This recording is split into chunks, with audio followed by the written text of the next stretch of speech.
Good afternoon. Welcome to Giants Roundup. The Giants made a good effort to try to come back in their home opener, but managed to lose to the Mariners 6-4. You can follow us on Facebook, Twitter, and of course, please be kind and hit that subscribe button, please.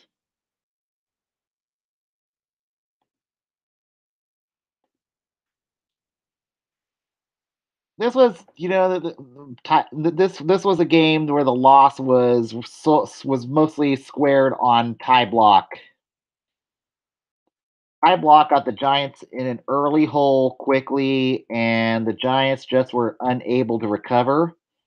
And now will fall to 2-3, along with the LA Dodgers at this point. But it was just not a good first inning for Ty Block as Ryan Haniger.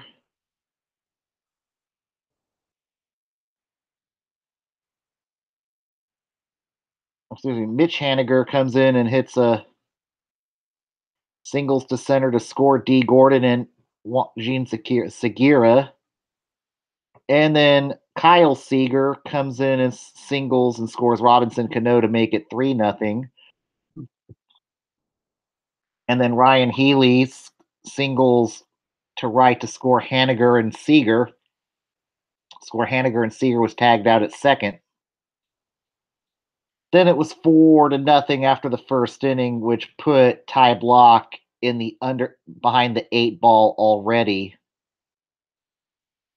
Just did not put him in a good situation at all. And then for the most part,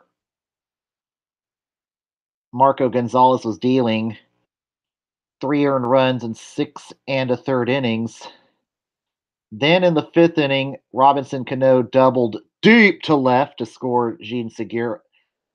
In the bottom of the 4th inning, Joe Panic hit his third bye-bye baby of the season to make it 3-1, and we thought, oh shit, the only offense today is going to come from Joe Panic. And then Seattle responds in the top of the 5th inning with Robinson Cano doubling to deep left to score Gene Segura. And then Heredia and then Guillermo Heredia sacrifices to center to score Robinson Cano. And it was just not a good outing for Ty Block. He got the hook in the 5th inning, only going 4 1/3, giving up 6 earned runs, 10 hits, only struck out 2, walked 2. Not a good day for Block. Then Reyes Maranta comes in, and the bullpen was good today. The bullpen was lights out. They limited the damage. I'm really starting to like what Reyes Maranta has done. I certainly think he could remain with the Giants especially when Jeff Samardzija returns to the rotation. I certainly think Maranta is earning his keep. Pierce Johnson came in and pitched the 6th and the 7th innings. He was good. I certainly think Pierce Johnson. He's certainly two good innings. I could see him getting the nod to start after the 10th. He's actually looked decent, and we'll see if they stretch him the next couple games to get him prepared to spot start him until Samardzija comes. So that's a possibility. Sam Dyson had a good inning, and so did Corey Guerin.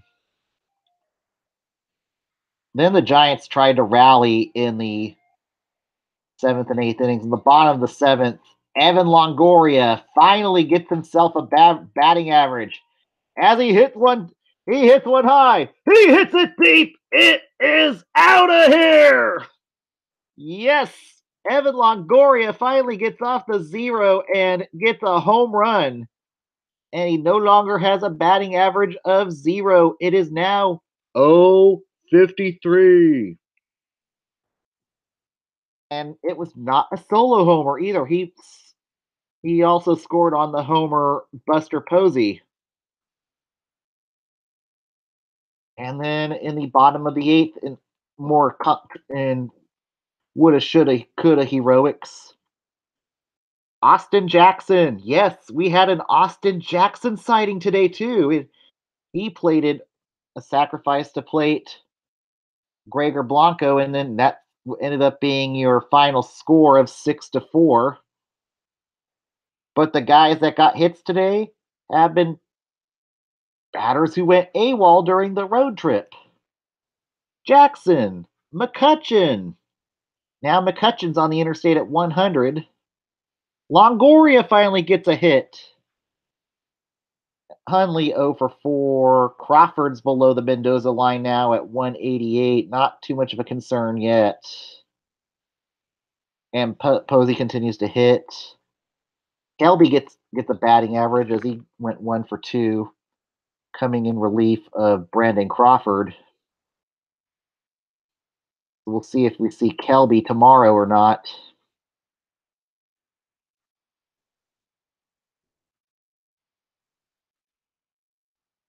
But on the Seattle side, D. Gordon just killed the Giants today, 3 for 5.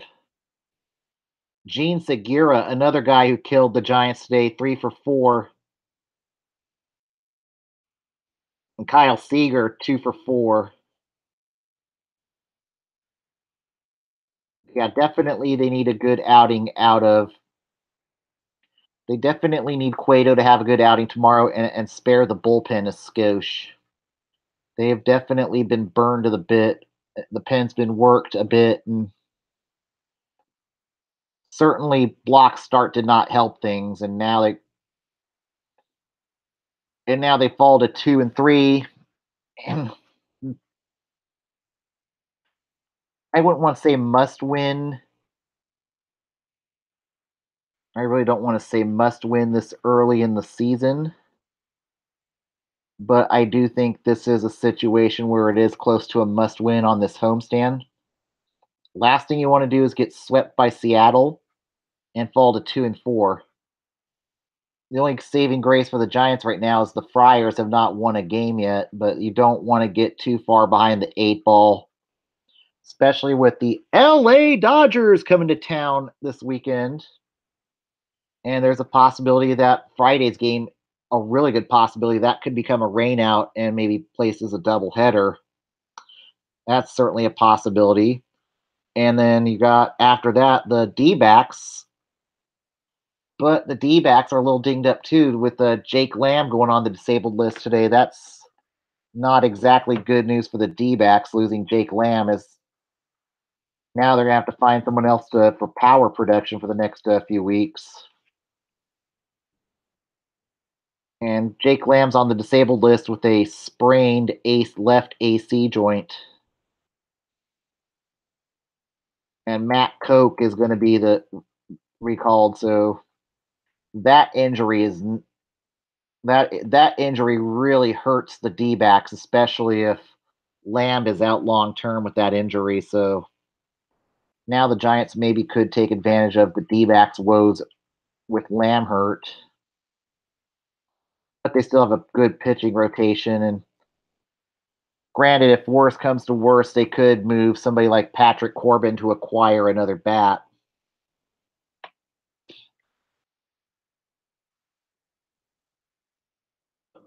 Another good thing for the Giants today, this was another moral victory, is 1 for 3 runners in scoring position, only 3 stranded runners. Whereas the Mariners, it could have been worse with the damage. 6 runs, but they did strand 8 runners, so it could have been 10 times worse. But yeah, tomorrow it's going to be a lot of pressure. Pressure pushing down on Cueto. Yes. Johnny Cueto is going to be under a bit of pressure to go 7-8 innings tomorrow to rest the bullpen. Last thing you want to do is gas out this bullpen this early in the season, or it's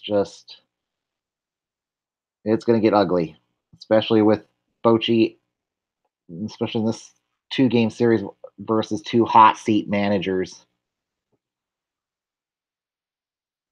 And then, of course, today's game was a sellout, being opening day.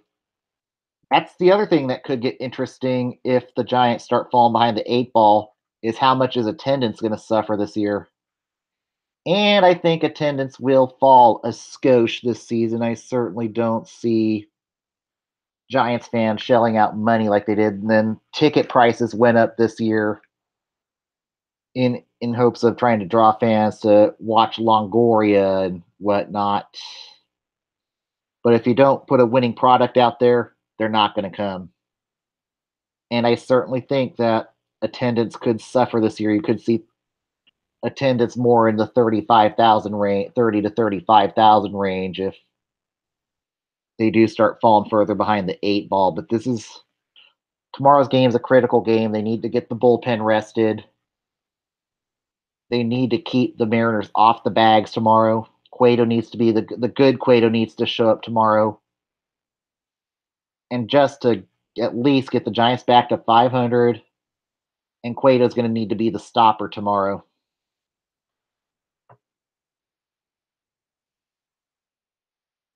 All right, and in other news, and let's go around now. Time for the MLB Roundup. Start with games that went final. And the Royals beat the Tigers 1-0. Your winning pitcher is Jacob Junis. Your losing pitcher is Matt Boyd. And hard luck for Boyd. Only 1 earned run in 6 innings pitched. Junis, 7 shutout innings. Justin Grimm looks a lot better in Kansas City. Calvin Herrera gets his first save of the season.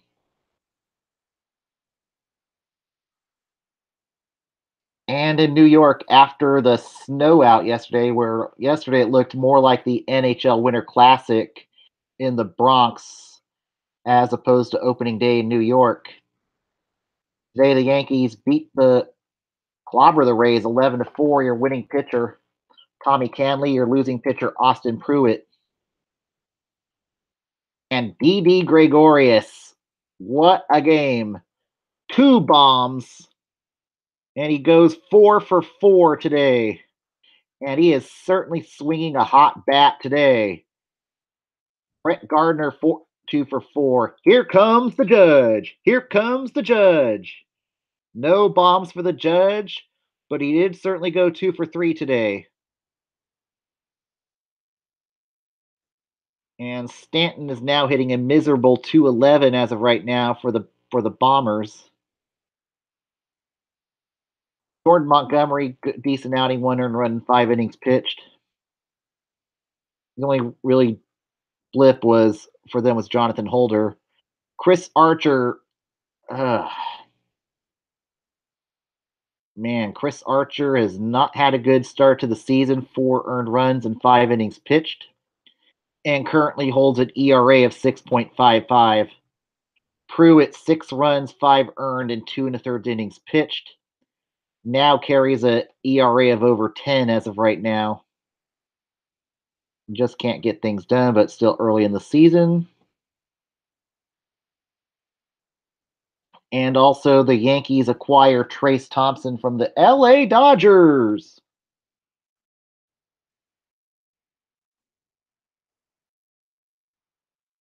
And Trace Thompson will be playing for the league minimum. He was claimed off of waivers by the Yankees, so we'll see what they get back. But Thompson could certainly be a good stopgap option while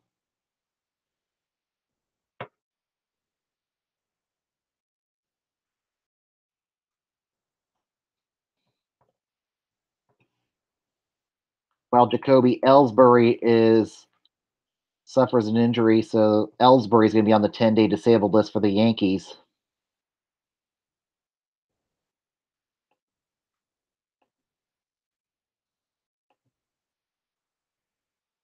And game rained out today. The Cubs and the Reds were rained out as the Cubs look to get back on track. And games currently in progress. In the top of the 8th inning, the Boston Red Sox and the Miami Marlins are tied at one game apiece. And Urena 7 solid innings for the Marlins. Chris Sale, good outing, 1 earned run, 5 innings pitched. And it goes 1-1, top of the 8th with 2 outs. At the end of the 4th inning, the Blue Jays lead the White Sox 6-2. Gervis Solarte, 2 for 2.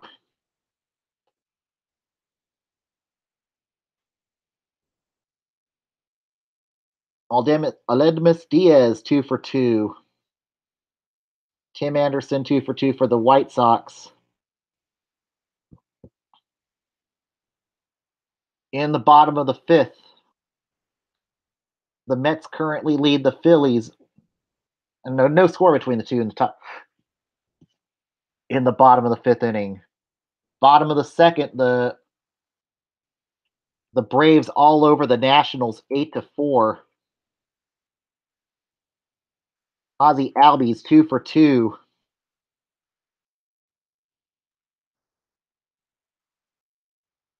And Preston Tucker with a home run for the Braves.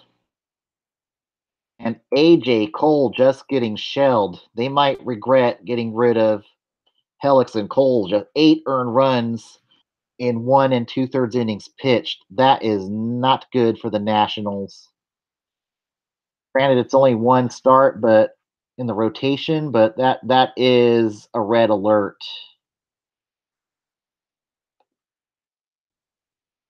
The Cardinals currently lead the Brewers 4-0. Tommy Pham 2 for 2 as of right now. Dexter Fowler has a home run in the game. And Chase Anderson's already been tagged for 4 earned runs in 3 innings pitched.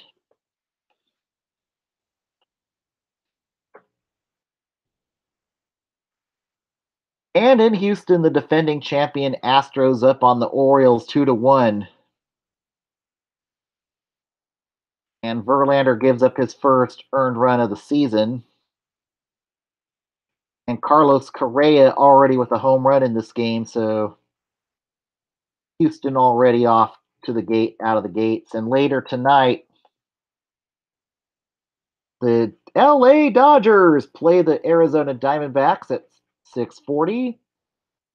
The Angels play the Indians at 7 o'clock on ESPN. The A's play the Rangers at 7 o'clock. That can be seen on NBC Sports California. And that means, unfortunately, for our fellow Shark fans, tonight's Sharks game between them and the Stars are being bumped to CSN, to NBC Sports California Plus. At least in the Bay Area. I'm going to take a look at the Sacramento Kings schedule here. But maybe for those in the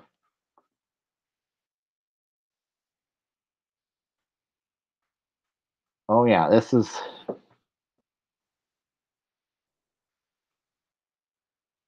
and then for those in the Sacramento area and in the Valley, you might see that game on Comcast Hometown Network. So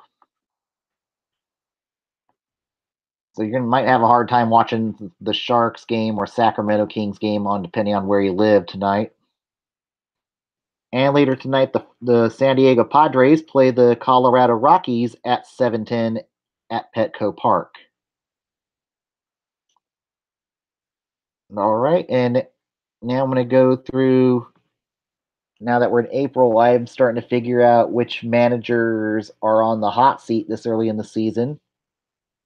And certainly in today's game, those feature 2 managers that are on the hot seat. I think Scott Service's seat is starting to get warm in Seattle, and I think anything less than a postseason appearance for the Mariners could spell the end of the line for Scott Service in Seattle, as they are looking to get, as Jerry DiPoto is desperate to get the Mariners back in the postseason. And I think anything less than a playoff appearance could mean Service could be fired. Clint Hurdle, nah.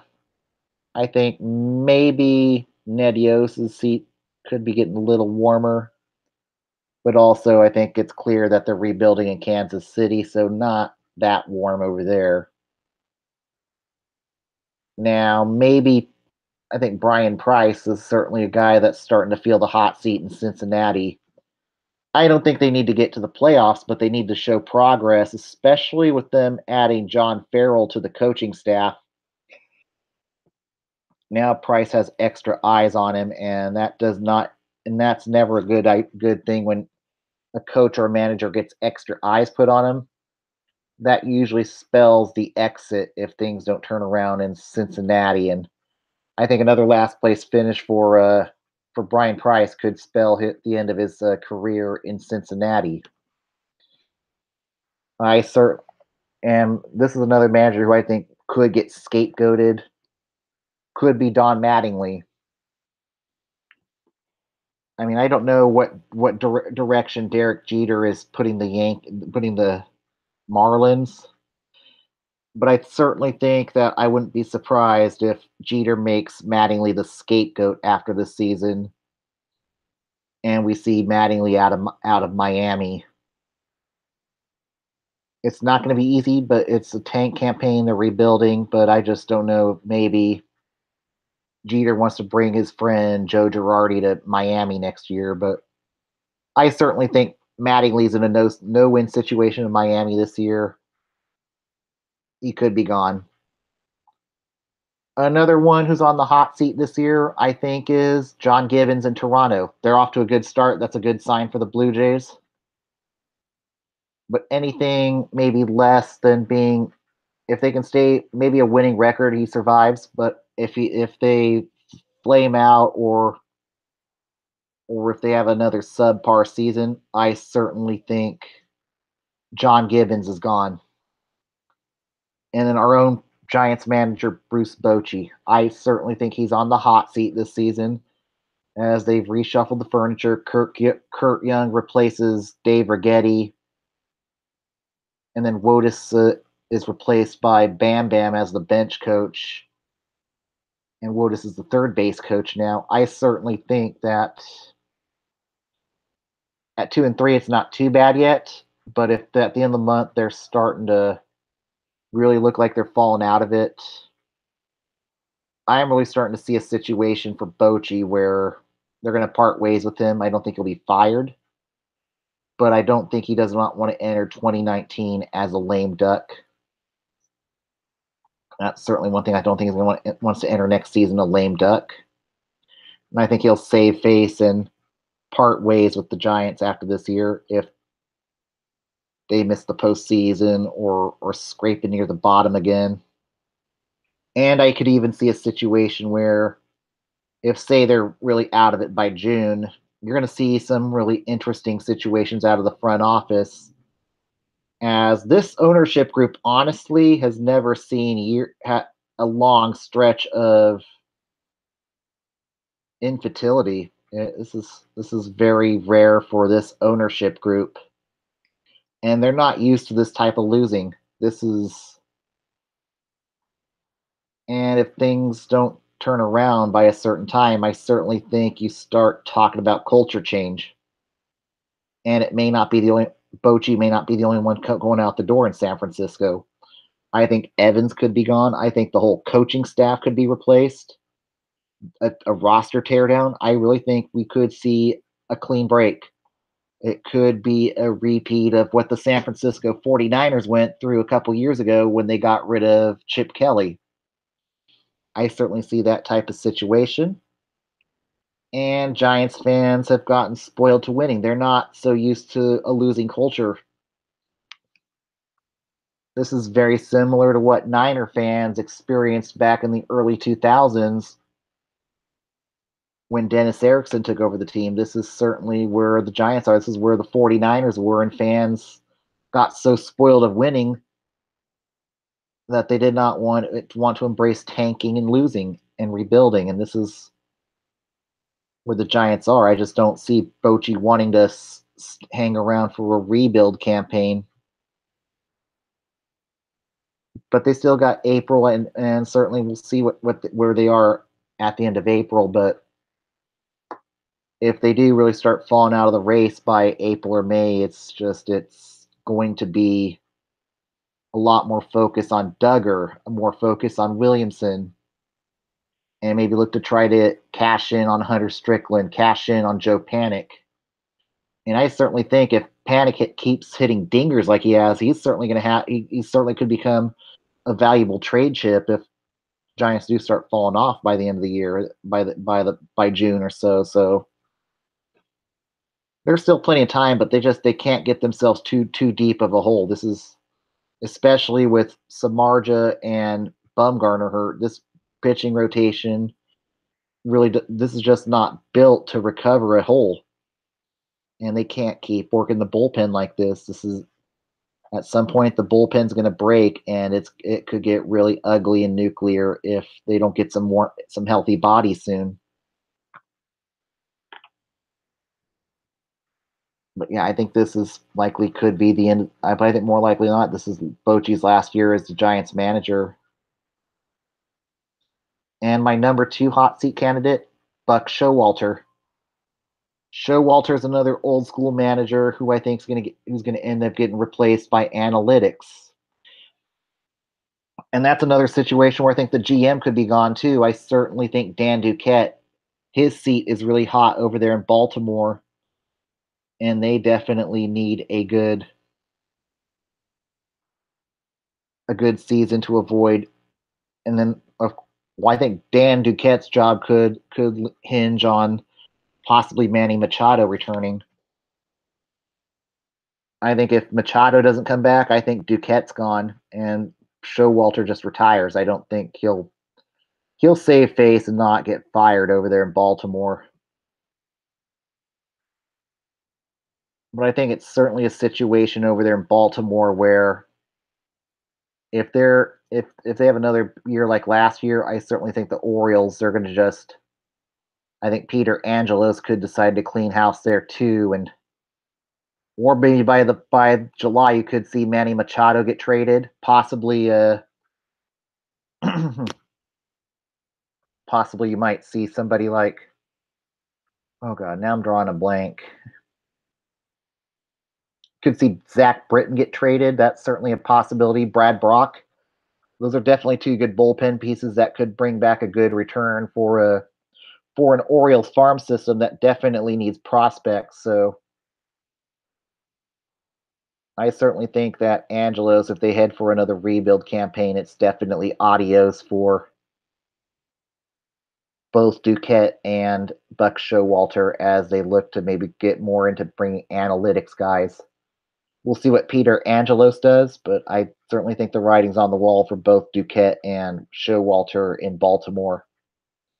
And the guy on the hottest seat is got to be Mike Matheny over there in St. Louis. He's starting. He's alienated the fans in St. Louis. I think he's already lost the dugout in St. Louis. Him and Yadier Molina don't like each other. I certainly could see a situation where Yadier Molina could demand a trade if Matheny is not fired by some point this season.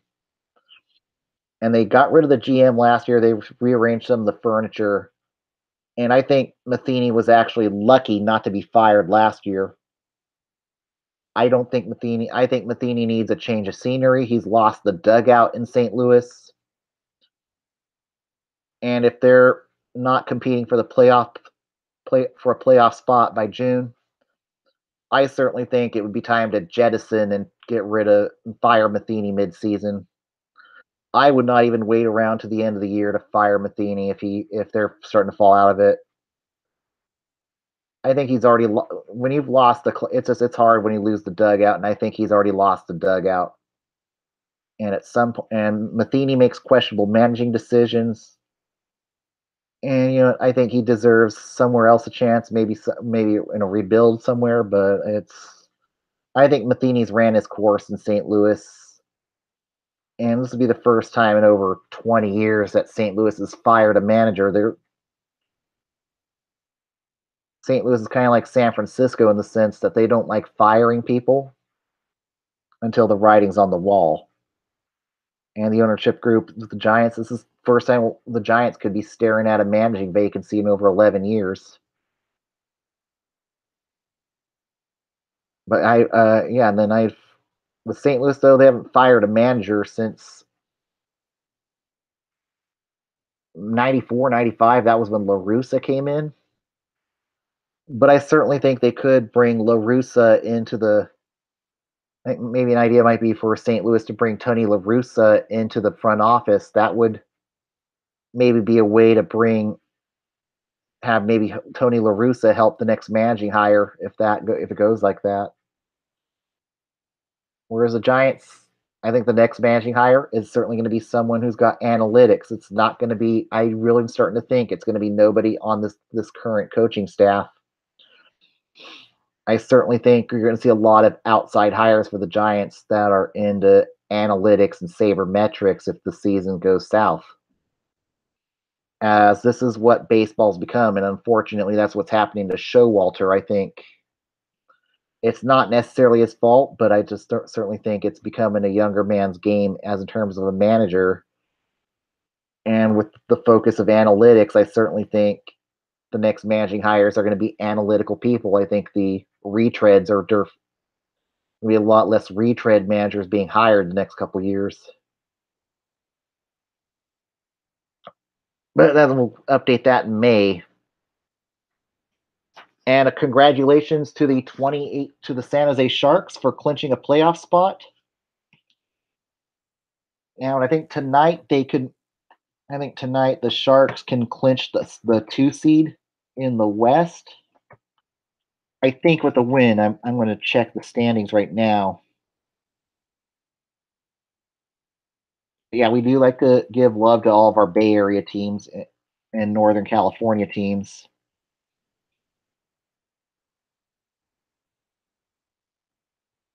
No, I think they're going to need 4 points. So the Sharks need a win tonight and Thursday to lock up the 2. Whereas the Sharks have 39 rows, whereas the Kings have 42 rows at this point. So the Kings would win the tiebreaker on rows if they do end up tied some way, somehow. But a Sharks win tonight, a Sharks win tonight and Thursday could go a long way towards resting Martin Jones on Saturday. And I think the faster they can lock up the 2 seed, the more they can get players rested. I think maybe see Aaron Dell in the finale, maybe see Joe Thornton maybe Jumbo make his return to the Sharks in the final game. Those are things that could happen if the Sharks can win tonight and win on Thursday and lock up the 2 seed. But congratulations to the Sharks as they look to make a deep playoff run. And certainly I had Peter DeBoer toast earlier this year. And now he's at least going to get his option picked up for next season. Whereas I don't know if they make a deeper run. I think then they start talking a contract extension for DeBoer. But I also think Steve Spott is going to be fired. I just don't see Spott returning with the Sharks next year. The power play is just terrible. Terrible, bland, unpredictable. I certainly think it's time for Peter DeBoer to bring in somebody new to help fix the power play unit, especially if they want to keep Evander Kane long term next year. And that's something I'll probably discuss with the guys on Teal Town Saturday. But the next 2 games, it's avoid going to LA on the road. Keep your home ice advantage. That's what the Sharks should do. And tonight they play the Dallas Stars. And definitely when that game ends, tune into the guys at Teal Town USA. They put on a really good podcast, especially in the Bay Area, where the Sharks get very little exposure on the local news channels. But yeah, certainly our guys at Teal Town USA, Eric Landy, Eric Kura, AJ Strong, they put on a really excellent show. I definitely recommend it. They'll be on later tonight with recap and comedy. and maybe you get backhander, and she's hilarious. All right, now get back on topic. Now to get to tomorrow's game. Tomorrow's probables are going to be King Felix versus Johnny Cueto, two veterans, two injury-prone veteran pitchers. I certainly think that's going to be a good matchup, and this is one where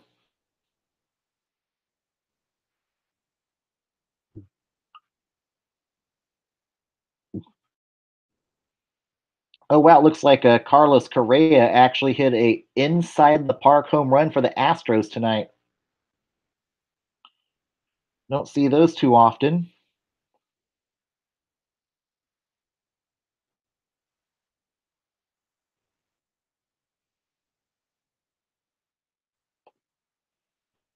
And tomorrow's game is a weird time of 4:15. I'll be on air after the game. Tomorrow it's a 4:15 start. Make a note of it.